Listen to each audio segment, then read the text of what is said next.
Today, I want to talk about how to evaluate literature. I mean, how to evaluate the books that you read while you're incarcerated. This is one of the main reasons or the main motivating factors that led me to do what I do in terms of helping people get a good education in prison. 20 years ago in prison, you didn't have the tablets, right? Y'all got the tablets like in the last couple of years. But, 5, 10, 15, 20 years ago and previous to that, all you had were books. And the books that you had were very limited. They were limited by the mailroom because they wouldn't let certain books in, maybe because of their content or maybe because of the way they were put together. Who knows why you couldn't get certain books in the prison? Or maybe they were too expensive. You didn't have enough money for your people to get them. You didn't have a lot of access to what the good books were. And so 20 years ago, when I was a young adult in prison, it seemed like there were books that would be passed around the day room, passed around the prison. And, certain books would become more popular than others.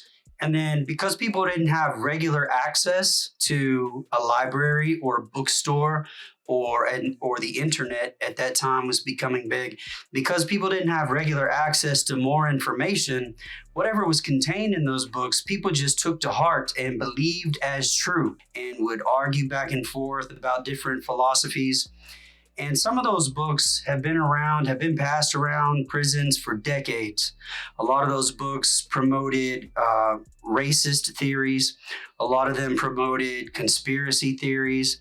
A lot of them just had outdated information about the United States or the government. So there were a lot of very common books that would float around the prison, just popular books like 48 Laws of Power or The Art of War by Sun Tzu.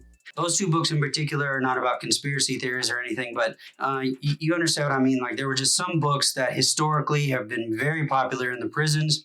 And what bothered me was that people didn't have access to a wider variety of literature. And so it was like being in a silo. You only have a limited amount of information, and upon that information, people built up these weird ideologies, weird philosophies, and it really used to bother me. I did not understand how to evaluate the books I was reading when I first began.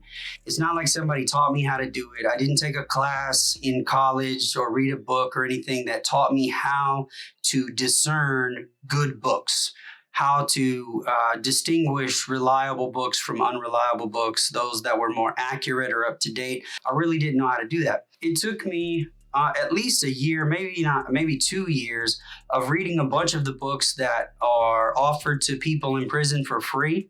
So I used to write all of these different organizations to try and get free books from people. Most of the books that I could get free at the time were religious books or spiritual books of some kind, new age spirituality books.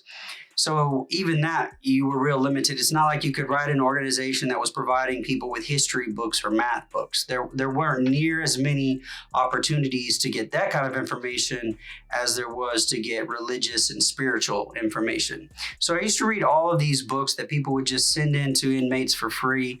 And it took me a while before I could discern which of those books were worth my time, were written by credible authors. And I'll explain how I came to those conclusions.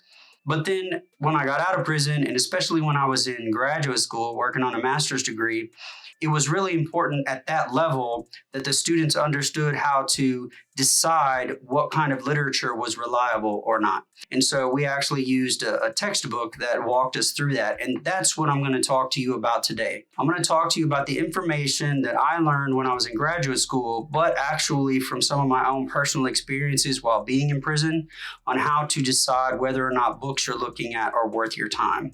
Now, for the life of me, I could not find one of the main books that I used in order to learn some of this information. It was called The Craft of Research. I'll have that information for you at the bottom of the screen, but right now I was just looking around the library and I couldn't find it anywhere. I'll probably let someone borrow it, but I couldn't find the book. It's called The Craft of Research.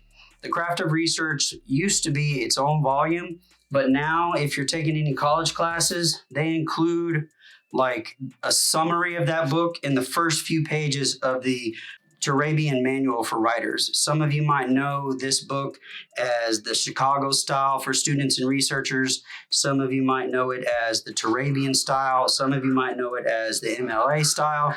However you know this book, if you've ever come across it, people use it in college programs to understand how to write better. And the book that I used, like a summary of it, is included in the beginning of this book. And that's because the same people who wrote The Craft of Research did the editing on the Turabian Manual for Writers. So if you've looked at a manual for writers, the Chicago School, MLA, anything like that, then you probably come across some of the information I'm going to talk to you about today.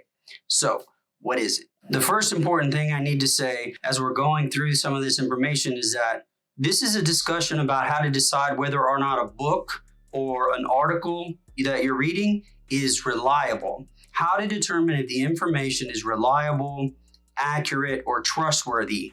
But that is not the same thing as deciding whether certain amounts of information are true. So the books that you read might be reliable. They might pass all of the checklists that I list in this discussion and still not be true.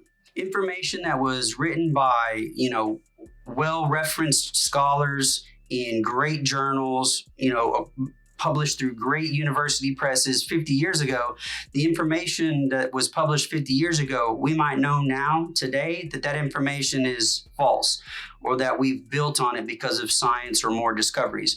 So keep in mind that what I'm talking about here is not how to decide whether the information contained in a book you're reading is true. What we're talking about is how to decide whether the information you're reading in a book is reliable, trustworthy, or accurate, because there's a ton of things that you could read in your life, and a lot of them are a waste of your time. So how can we make better decisions about whether or not the thing that's in front of you is worth your time? Is it going to be reliable and trustworthy? That is different from whether or not the information is true. So keep that in mind.